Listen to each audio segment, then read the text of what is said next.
Welcome to the Fright Lab. I'm Lucas Yoakum, and with me tonight is everyone's favorite nautical expert, Joseph Wren. How is our lamp oil supplies looking tonight? There she blows, Lucas. How are you tonight, all of you gruesome people? Do not adjust the sound of your podcast player. We are not talking about A Clockwork Orange yet. We're talking about something much darker.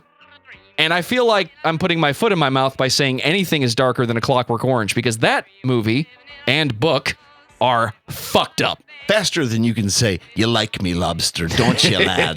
There is a level of perverse glee I get out of being able to use a song like "I Want to Marry a Lighthouse Keeper." As a fan of A Clockwork Orange, both the book and the film, it is always fun to steal something from another piece of work for just a minute. As Joe very expertly pointed out, we're not talking about A Clockwork Orange tonight. No. I want you to open your mind and think about this for a moment. Visualize, if you will. You know how it is. We've all been there before. Life just isn't going your way. Maybe you're tired of your job. You're tired of your job, aren't you? And maybe you've been through a bad breakup. I've been through a couple bad breakups. Maybe you just need a change. You're in a rut. Something's gotta give. There's debt collectors calling you every day, and you'd run away to the circus or something, but you're afraid of clowns. So, what are you gonna do, sibling? Well, have you considered the Navy? Or maybe just the Merchant Marines? Or why not say, to hell with it, and head towards the coast, just to see what happens? That's right. Tonight, we're talking about the deeply weird and extremely unnerving, saline-soaked fever dream that is The Lighthouse. You likely aren't surprised to know that we're big fans of Robert Eggers movies, in my household anyway. We've also alluded to the, slightly better known films of his like The Witch or Nosferatu. We've talked about those. And if the word Nosferatu makes your ears tingle, just wait. I find that The Lighthouse and his other film, The Norseman, don't get the same amount of coverage for some reason. And I suspect it's that they are, shall we say, more niche in their subject matter and visual approach. The Northman, for what it's worth, isn't even really a horror movie per se, though there are some definitely upsetting sequences in it. And The Lighthouse is, well, just what the hell is The Lighthouse? I definitely think it's horror, but it feels much more than that to me. Is it a morality tale? Despite being a mostly fictitious story, is it closer to like true crime, or does it sit in that nebulous term suspense or psychological thriller? The truth is that I feel The Lighthouse kind of feels like a black sheep in the pre-COVID pandemic horror world. I think a lot of people have wanted to call it elevated horror, quote unquote, given how sharp The Witch is, but The Lighthouse feels way too slimy, way too gritty to have that dubious label. So with all of that out of the way, let's set down our parameters for tonight's little seaside experience, shall we? First of all, number one, why is this movie so spooky? 2, what sort of historical precedents is this movie actually following? Given that it's an Eggers movie, it has to be based on something from history, right? That's kind of his whole bag. 3, what happens when you're cooped up alone or in limited confines for way, way too long? And finally, number 4, no, really, what the hell is The Lighthouse? And as always, in order to do that, we need to briefly discuss the plot of The Lighthouse.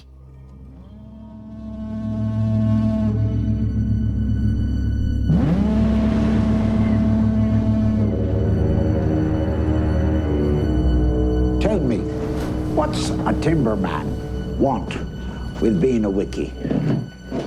Just looking to earn a living, just like any man. Starting new. On the run.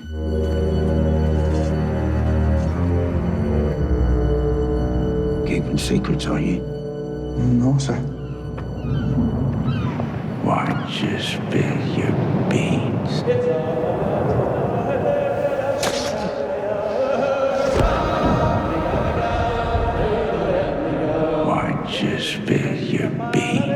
Might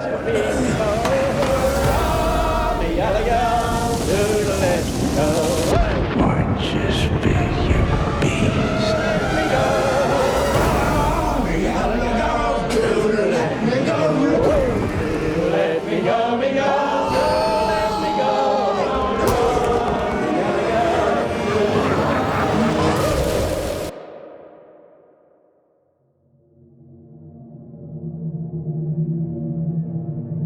Two men arrive at a secluded New England lighthouse.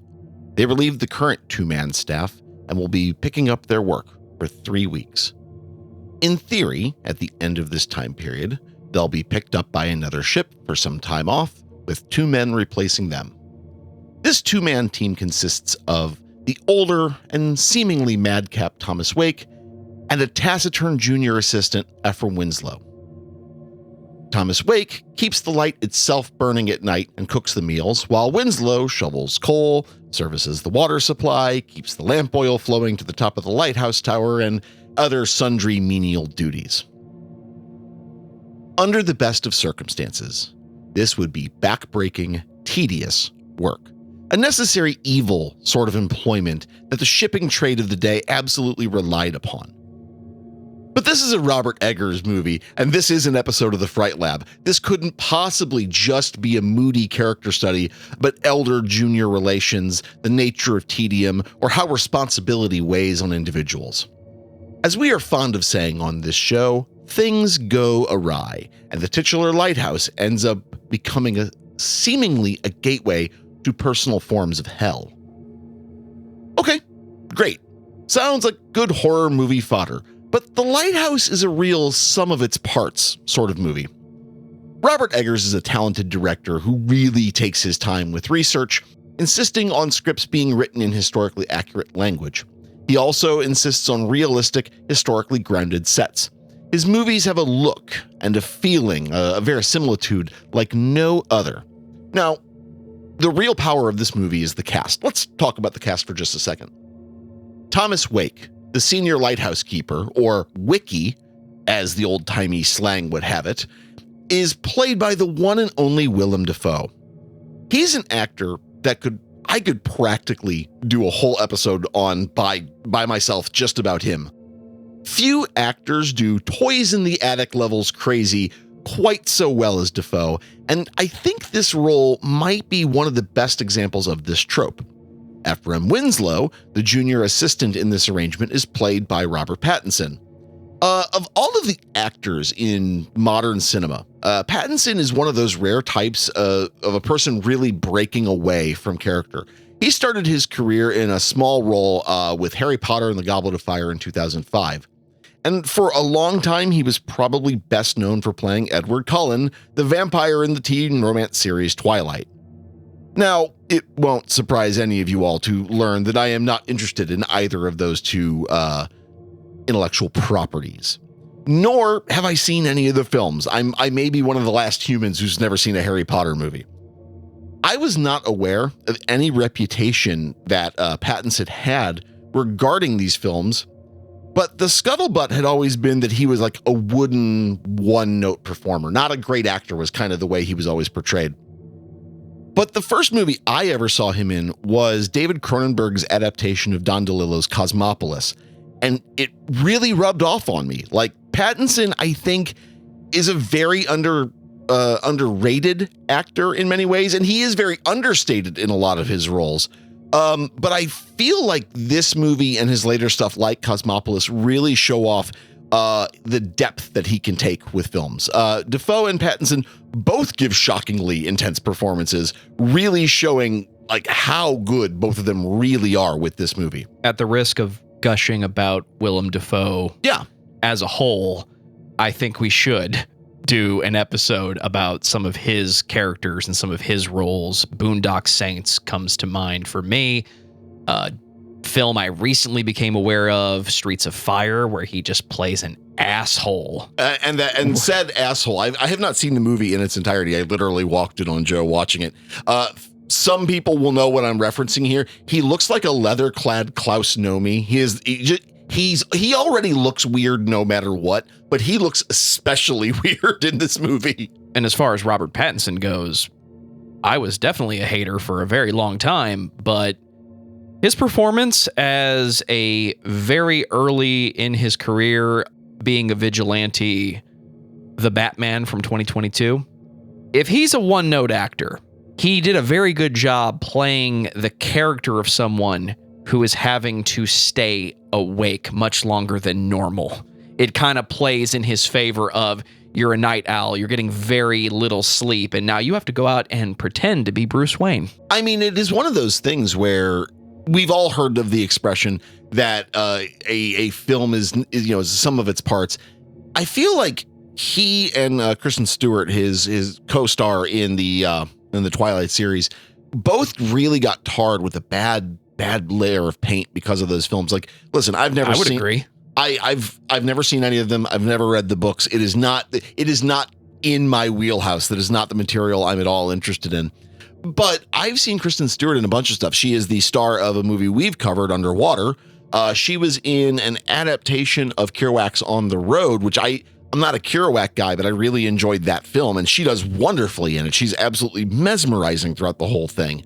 I really like those two actors, but I think they just got stuck with a bad thing. An artist can be very easily typecast, and they got really stuck with that. But kudos to them for taking, they did the movies that made them uber successful, and now they can kind of do whatever the fuck they want. It's not many actors that can say, I want to be in a Cronenberg movie. You know what I mean?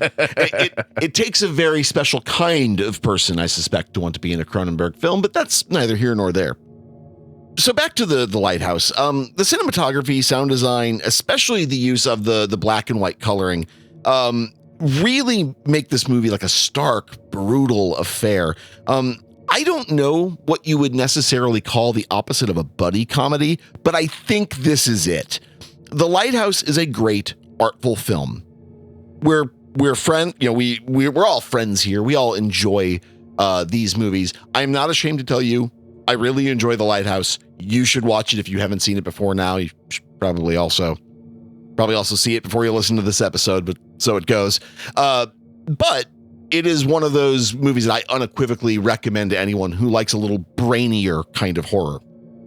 So we all know that it's a great, artful film, but that says nothing of historical antecedent, right? The origin of the Lighthouse script digs right back into American literary history in the form of who I think you could arguably say is the father of American horror fiction, Edgar Allan Poe. The script for this film started when Max Eggers, director Robert Eggers' brother, attempted to create a film script loosely based on Poe's work. It's worth pointing out that Poe's untitled and presumably final piece, which is typically just called The Lighthouse, is literally just a fragment. It's a page long. There's no serious development in it all. It's too short to even call an easy read. That said, I think this film is very clearly spiritually indebted to Poe. It might be a little too coarse and direct in its ugliness, but you can feel that specific flavor of New England darkness over the top of everything on screen that Poe has with all of his stories. And there is something about the life of a lighthouse wiki that seemed to drive men mad. Two cases stand out. To start, the 1801 murder at the Smalls Lighthouse in Wales. The abbreviated version of the story. Two wikis with known animosity towards each other were assigned to a shift at the Smalls. Eventually, this conflict came to a head and one presumably murdered the other.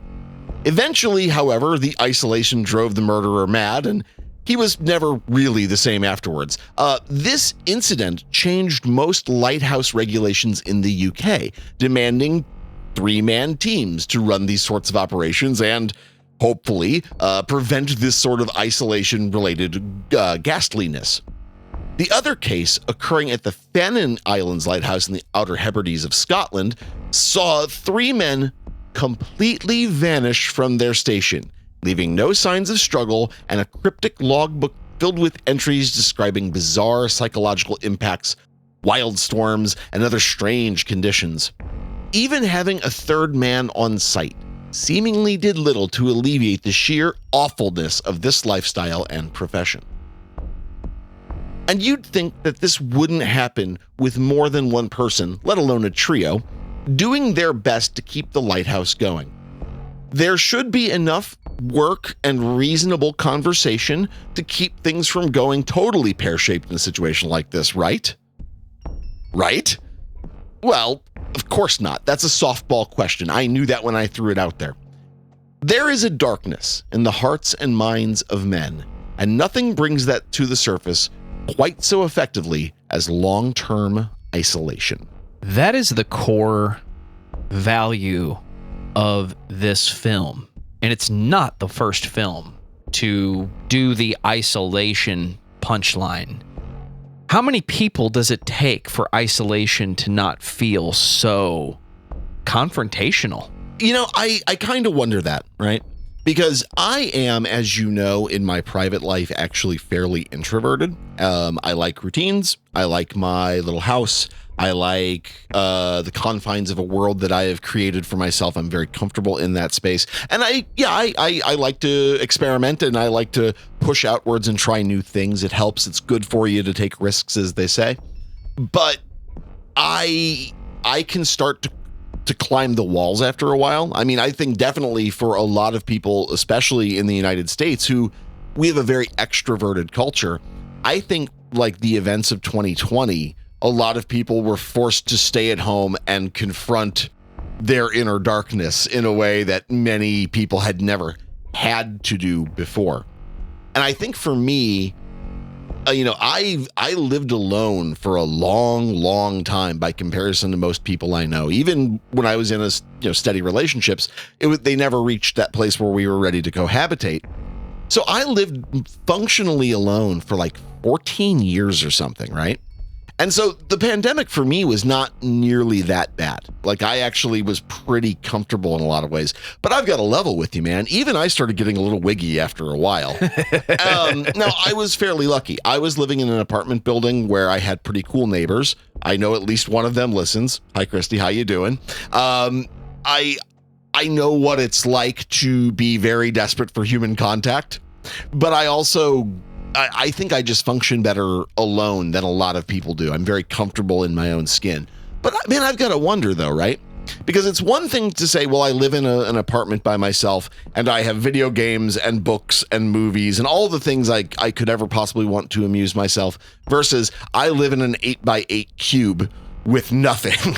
I could see how that might drive a man mad after a while. Well, that's the interesting part about this question for me, because this isn't a balance beam. This isn't how many human beings or how many personalities do we need to add to it for it to balance back out.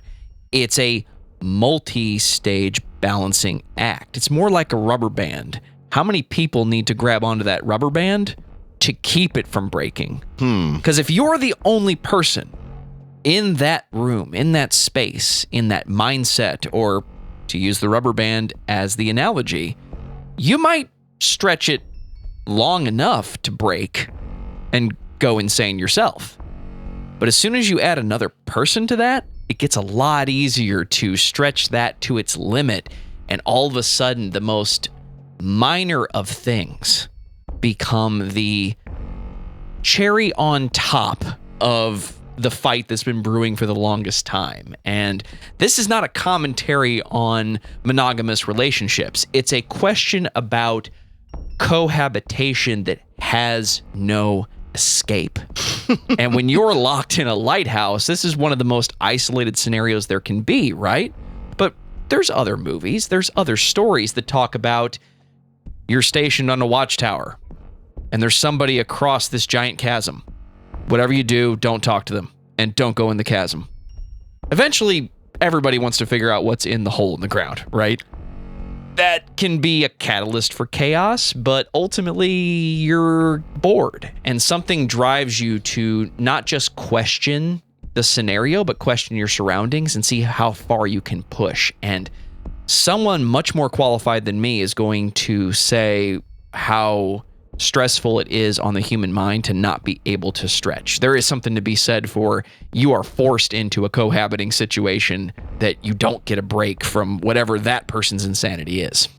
Going to what you're saying about, kind of involuntary cohabitation, the only places you really see that in the modern world, I suspect, is either prisons or like military situations where you've joined an organization where you're kind of not in control. Like you think about professional firefighters. Many of them do live in the firehouse for some time, but it's a profession. You get to go home.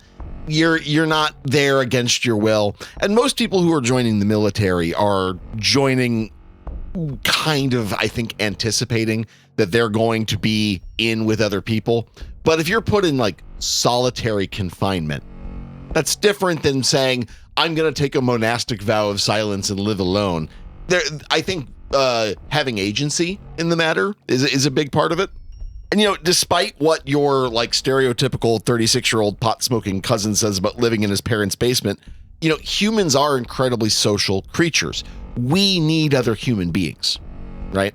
We definitely need to be able to interact with our fellow Homo sapiens. We are social monkeys. And like I said earlier, I lived alone for a long time and did just fine, but even I needed friends and even I needed social contact. Like sometimes, as my girlfriend is fond of saying, sometimes your enclosure needs better enrichment. That is very, very true. So a lot of what we understand about isolation today comes from early attempts at prison reform. It's worth noting that up until the 1800s, a lot of what we think about in terms of prison, like the medieval manacles on the wall, the one bowl of gruel a day, it wasn't that far from the truth, actually. It was pretty awful.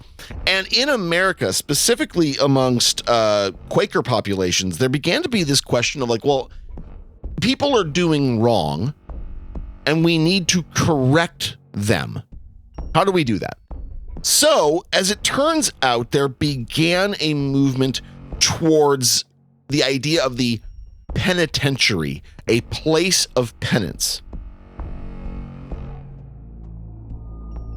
Facilities like the Eastern State Penitentiary, which opened in like 1829, 1830, were notorious for their incredible attempts at trying to create a healthier, safer environment for prisoners. But in the end, their early experiments, shall we say, caused some problems. We have to accept that the idea, I think, was good. If we're going to have prisons, we should be treating people with as much dignity as we can. The thinking about it was good, trying to create a more humane place where people are not punished, but allowed to learn from their mistakes and grow as much as one could at that time. The conclusion that the people who, these Quaker establishment people were pushing towards was isolate. Just isolate. Creating a scenario where a prisoner never sees other prisoners. They are truly alone. They have no community to operate from. On top of that, they don't ever have a sense of the shape of the prison. They cannot truly tell not where they are, but where they are relative to other things. Instead of a large kind of square building or rectangular building, you have a central pillar with multiple wings spreading out, rather like the shape of a star. Instead of the classical prison shape, you're thinking boxy, high walls, designed to be imposing and massive, but ultimately angular, more platonic solid than abstract set of lines. The floor plan for Eastern State Penitentiary was rather a central hub with radiating lines, and those radiating lines had your cells. On top of that, you were not allowed to interact. You are not allowed to make friends. Trying to scream across the walls wasn't going to work, and your captors, the people who are running the prison, we're not going to just let you buddy up to them. So this was solitary confinement by design. Yes, this is the beginning of solitary confinement as we think about it today. The problem was this was solitary confinement that had no dedicated stop off. If you were going to serve 5 years at Eastern State Penitentiary, you were spending 5 years alone. If you were being moved somewhere for outside time, you were done blindfolded. You had a bag over your head and you were taken out and not allowed to really even know where you were going. Thomas Rush, a prison reformer from the 1800s, once noted about this whole phenomenon. The men, or perhaps the women, whose persons we detest, possess souls and bodies that are compounded of the same materials as those of our friends and relations. They are the bone of our bone and were originally fashioned from the same spirits. What then must be the consequence of a familiarity with such objects of horror upon our attachments and duties to our friends and connections to the rest of mankind? His upbringing in a Quaker community led him to believe that public labor and humiliation did little to change criminals. Instead, he and the Pennsylvania reformers he was working with from that community worked with and developed a new theory for the reform of criminals: total isolation. Offenders would be interred in a place of penance, that is, a penitentiary, to contemplate their wrongdoings. By not having contact with jailers or other inmates, they might commune with God or discover some sort of higher self within their being. Well, that was the intention. You don't need to be an expert in psychology to see how this actually played out. The modern science on solitary confinement is quite clear. It is not helping anyone. People go mad. They become legitimately psychiatrically disturbed, and they become far less human when deprived of their human needs of companionship. Even criminals who aren't mentally ill begin to brutally suffer after months of solitary, let alone the years that some prisoners actually end up undergoing. The acting out, the stuff that I think scares us more than anything, things like self-mutilation or acting upon hallucinations, the complaining of the loss of sense of time and place of self. These are the outer edges of what humans experience after months, years, or worse still, decades in a hole, all alone. We all know that the human mind is an excellent tool for pattern recognition, for understanding context, and for processing new sensory input. So, what happens when there are no new patterns to recognize? No new sensory inputs? You know the context, then what? If you stare into a darkened space long enough, you will start to see something. Whether or not it's there is not relevant, but you will start to see something. How long could you stare at a wall before it begins to suddenly look so much bigger and so much more powerful? In this house. That's fair. That's fair. Listen, I'm not trying to make like a political or social argument here, right? This is not me getting onto my soapbox. I'm not really interested in changing minds about this point. This is not a subject of debate or argument. I am interested, however, in seeing what actual research and actual history tells us. Irrespective of what you think the law should do, what it should work, what it means, it's clear that punitive confinement destroys the human mind, and if you're of a certain persuasion, you could say that it damages the soul as well. I've included a handful of easy-to-read articles in the show notes, and I encourage you all to give them a read. Learn more about the effects of isolation on people. It's brutal. All right, with all that said, the Lighthouse is what you might think is kind of a layup for Eggers. Historical precedent, a connection to Poe, weird old-timey slang, and a tiny space with which to lay a scene. Robert Eggers must have salivated at the thought of writing and directing The Lighthouse. And then make a movie in black and white? My God, he must have been pleased. That aspect ratio. Oh, isn't it? Oh, man. Isn't it beautiful? I really wish I had access to a functioning and in decent condition CRT television so that I could watch this with the VHS quality I secretly think it wants to be seen as. It has that Criterion Collection vibe where this film looks like it's so significant we're preserving it for hundreds of years. This is a new story, but it's an old story. And we're telling it with some classic visuals that I think help with the isolation. The best example I saw of someone screening the Lighthouse in their home was on Reddit years ago. Like I think a year or two ago, I saw that someone had taken a giant sheet of aluminum foil and projected the movie onto that. And I think that's fucking terrifying and brilliant. And I think it would make the black and white, the gray scale of black and white films, I think it would make it so much more terrifying and so much more intimidating. I think it would be almost like silver nitrate photography. You know, it would have a certain. Oh, wow. Yeah, right. It with would the red not, lamp in the corner of the room to make it just that much more freaky. I mean, maybe. I don't know. I don't think the Lighthouse would succeed as a silent film, but I think looking the part, yeah, absolutely. It would definitely not be the same movie if there had to be some very timely piano music under the bottom with some title cards of all the dialogue while Willem Dafoe is appearing to be screaming at the screen, but there's no sound to make me feel that. I feel like that may be a place where it would start to fall apart a little bit. No, sorry, that's the Cantina music. I'm that is not going to include that in the show. That's not old-timey piano. That's the Cantina music. All right, calm down, Joe. Okay, so what? Right? Plenty of movies are set in a bygone era. That's not anything new. If you saw, Nosferatu. I mean, hell, if you want to make the argument, you could even say Longlegs is technically set in a bygone era. Granted, it's a bygone era I was a teenager in, so I almost take offense to that. But technically, it is removed from the timeline. It is not timely. It is set somewhere else.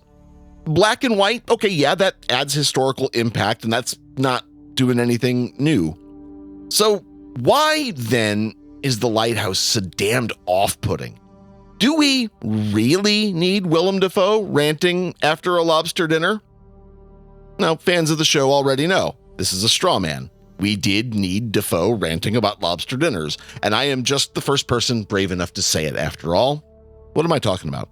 Have we been cooped up in the studio for how long have we been in this studio? 5 weeks?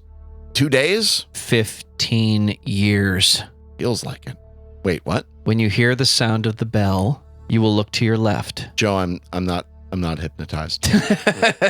Are you okay? I know it's been cold and we're in the Midwest and we've been cooped up because of snow and bad weather, but are you okay? Is this a good time to mention that Old Boy is one of the most terrifying films if you really think about it? You've brought up Old Boy more than once.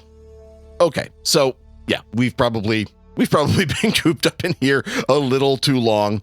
So just imagine you're stuck on the world's worst job site with a new coworker for 3 or so weeks, and you don't know the new guy, and your attempts to get to know him are going over like a lead balloon, let's say. Now, try to imagine that the new guy might not be as easygoing or as helpful as you, or might not have his goals set on his job, but on your job, one that you worked hard to get. How long do you think you could tolerate this? Have you seen The Assassination of Jesse James by the coward Robert Ford? I have not. I'm aware of it because I'm a Nick Cave fan, and I know he was involved in the score, but I've never seen the film. The film has mixed reviews, and for me, my bar, is this a good Western movie, usually would start with my dad. And anytime I had the opportunity to see something new that was a Western with my dad, I jumped right at it. When Open Range came out, I was surprised. Kevin Costner, Robert Duvall. I felt like this was the first Western that had been made in decades. I was wrong about that, but it felt that way. Here's something that's new, that's not just John Wayne, Clint Eastwood, etc. I sat down with my dad to watch The Assassination of Jesse James. and he didn't like it. He didn't think it was a good movie. My initial reaction was a little bit uneasy. It's like the first time you watch There Will Be Blood. Mm-hmm. You don't get There Will Be Blood in the first viewing. I don't think you're supposed to. It's supposed to make you uncomfortable. It's supposed to make you think the movie looks bigger than it actually is, but there's more to the story. That's not why I'm bringing it up. I'm bringing it up because the ending of that film talks about how Robert Ford tried to seek celebrity for killing Jesse James, up to and including directing and starring in his own play where he recounted the events of that evening, exaggerated and made into a bit of a comedy for the sake of the theater at the time. But he talks about his partner, and I cannot remember the character's name offhand. It's been a minute since I've seen that movie. But he talks about how he started to resent Robert Ford because of the way he treated him and the way that he tried to take all the credit for this great murder that he committed once in the past. Like, he was so focused on this that he started behaving like Jesse, and he started looking at Robert Ford like Jesse, and it just made them hate each other and more to the point where he thought every single night when he sat down in that chair that Robert Ford was actually going to kill him. That's just two people on stage in a theater, and they hate each other because of how one person portrays this grand feat that they committed that for most people was not a grand feat. Jesse James was a bit of a folk hero, if I'm correct. Yeah, I mean, for fans who are not Midwest natives but are still in the U.S., you know, Jesse James is a name synonymous with cowboys and kind of the early part of the Wild West, quote unquote. Let's get real for a second about who Jesse James was. I mean, he was a criminal. He was primarily a robber. No argument. He was not what you would call a great guy. He was very much a product of his time. You probably wouldn't want to eat lunch with him. Let's just call it what it is. But at the same time, he was, in some regards, in some communities, kind of a folk hero. The way a lot of the kind of early serialized, early newspapery characters were made out to become kind of anti-heroes in a way. He was popular in his own right, but I also suspect there's a level of the person who whacks the famous ne'er-do-well gets a sort of dubious celebrity in their own right, as dubious as the person they killed. You know, talking about that idea, and I think it's the thing that ties together this film in a sense, is this idea of familiarity breeding contempt. You know, there is a level of routine where, you know your roommate, you know your siblings, and I mean siblings in the blood sense, not siblings in the weird spiritual Warhammer 40K sense that I end up using the word. There is a level of, you know, your romantic partner, your husband, your wife, whatever. You know them, and you know what they're going to do. And as much as you might love this person and want to spend the rest of your life with them, sometimes it helps to get out of the house and go do your own thing, right? It helps to sometimes go visit your family on your own. It helps to go grocery shopping on your own some nights. Or send them out of the house to do their own thing. So, I mean, I believe we've all done that to our romantic partners, and our romantic partners have all done that to us at some point. This is not new. Okay, fine. While routine can be really lovely and being in the same place with people can be excellent, we've all done that thing where you've gone to a restaurant one too many times and all of a sudden you can't stand the fucking place anymore. Even though you actually like the burgers or whatever at this restaurant, all of a sudden it's the worst fucking thing you've ever eaten because you've just eaten there too many times. Familiarity breeds contempt. And if you are forced into a situation with two, how do I describe this? Mentally really colorful people such as Winslow and Wake, you're going to end up finding out exactly how much you don't like a person quickly. And especially if you are, shall we say, not quite so set in your own identity, if you have your own issues, being cooped up with someone in a tight space for too long can absolutely exacerbate those issues or push those issues out into the forefront.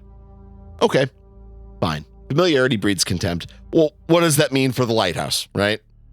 I think after the success of a movie like The Witch, highbrow historical productions were going to end up becoming a much bigger thing. At least that's what I thought. Sadly, I think I was mistaken. History isn't everyone's cup of tea as much as I would like it to be. I think that we're going to always be mining in our genre for more sources of like spooky power. The present and the future are places that are easier for most audiences to handle than the past, irrespective of genre.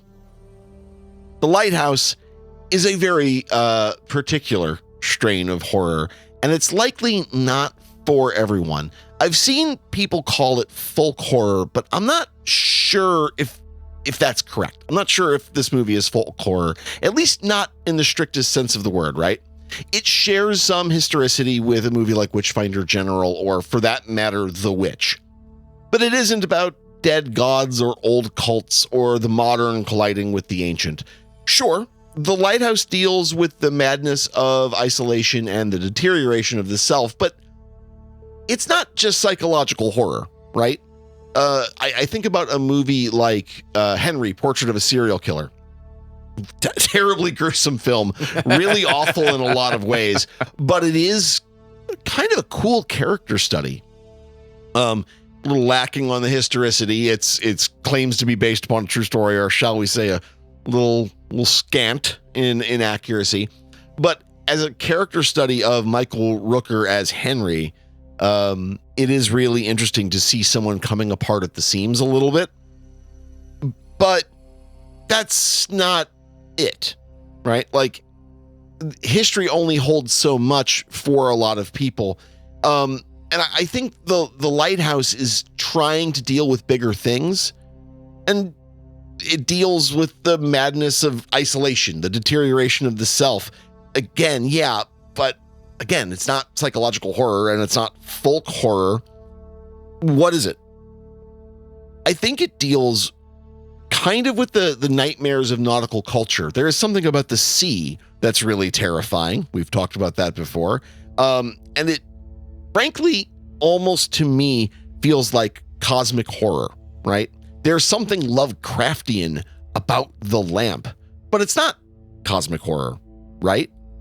I feel like there's also elements of Junji Ito's Uzumaki in this movie, but it's definitely not on whatever hideous bullshit Junji Ito is on most of the time. Have you ever seen any of Junji Ito's Uzumaki? I am beginning my search now for whatever the hell that is. It started as a manga, a really like artfully done, intelligent manga, but an absolutely terrifying manga. There's a live action adaptation of it that is challenging. And I want to say it was maybe Cartoon Network or someone recently did an actual animated series of it that follows the art style really apparently pretty closely. I don't know if it's any good. I haven't seen it. I don't really follow that terribly well, but it is like that kind of cosmic horror in the way Junji Ito does cosmic horror. The Lighthouse has elements of that too. Frankly, beyond just calling it historical horror, I struggle for a name for The Lighthouse. And as I hinted at the beginning of this episode, over the next few episodes, so over the next probably few weeks to next few months, we're going to be exploring a little bit of history with horror, following one single strain, one single concept. I don't want to spoil it here. I think our sharp-eared listeners, they've already probably guessed what I'm going to do. But over the next 3 episodes, we're going to try to hopefully pin down this particular strain in horror. And in doing so, we're going to have to talk just the history of the genre itself, which is something I'm really looking forward to. The Lighthouse, I guess, in this regard, is a nearly perfect symbol for us. It's a powerful light, guiding us towards a goal, but, you know, at what cost? And even if you can see where the beach is, you might not know where the rocks are either. So, with that, my dear audience, what do you think? Did you enjoy The Lighthouse? Does it deserve the reputation of extremely artistic madness that it seems to have? I mean, is it even horror? I think it is, but would you even call this movie a horror? You should let us know by reaching out to us at thefrightlabpodcast@gmail.com or by searching for us on all major social media platforms if you're still doing that. Just look for The Fright Lab. We're all there. We also have a Discord server. We also have a Patreon. We have a Patreon. So, Joe, where could they find our Patreon? You can subscribe for some of those sweet perks at patreon.com/The Fright Lab. And thank you to everyone who has listened to The Fright Lab, who is listening to The Fright Lab. If this is your first episode, welcome. If this is not your first episode, welcome back. We look forward to spending even more time interacting with our listeners at Patreon. But if you want to interact with us right now, discord.thefrightlab.com. That is where this conversation is continuing, along with all the social media platforms that Lucas mentioned before.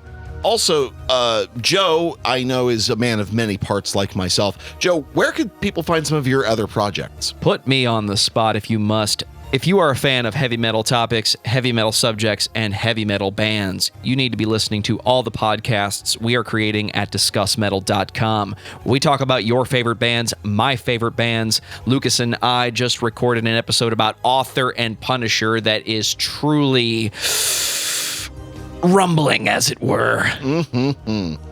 And for those of you who are in a position who you don't really have a lot of pocket scratch lying around, like, listen, I know money's tight, the economy sucks.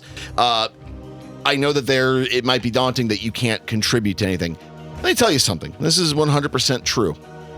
Rating and reviewing episodes of podcasts or YouTube videos, YouTube creators you follow, actually helps. And one of the most important things you can do if you're looking to spread some word around is spread the word around. Word of mouth really does travel and really helps. So if you like our episodes, you enjoy what you're doing, and you want to donate some money, visit us at Patreon. If not, share the video that you find on YouTube of this recording. Share this recording to your friends. Play it for your horror-inclined buddies. We would really appreciate if you did that for us, and it would make the world of difference for us to get more listeners in. And speaking of appreciation, as always, The Fright Lab is written and researched by me, Lucas Yoakum. It is co-hosted and produced by the one and only Joseph Wren, who still hasn't told me if he enjoyed me lobster. We appreciate each and every one of you, and we will talk to you all again very soon. That's Fright Lab for you.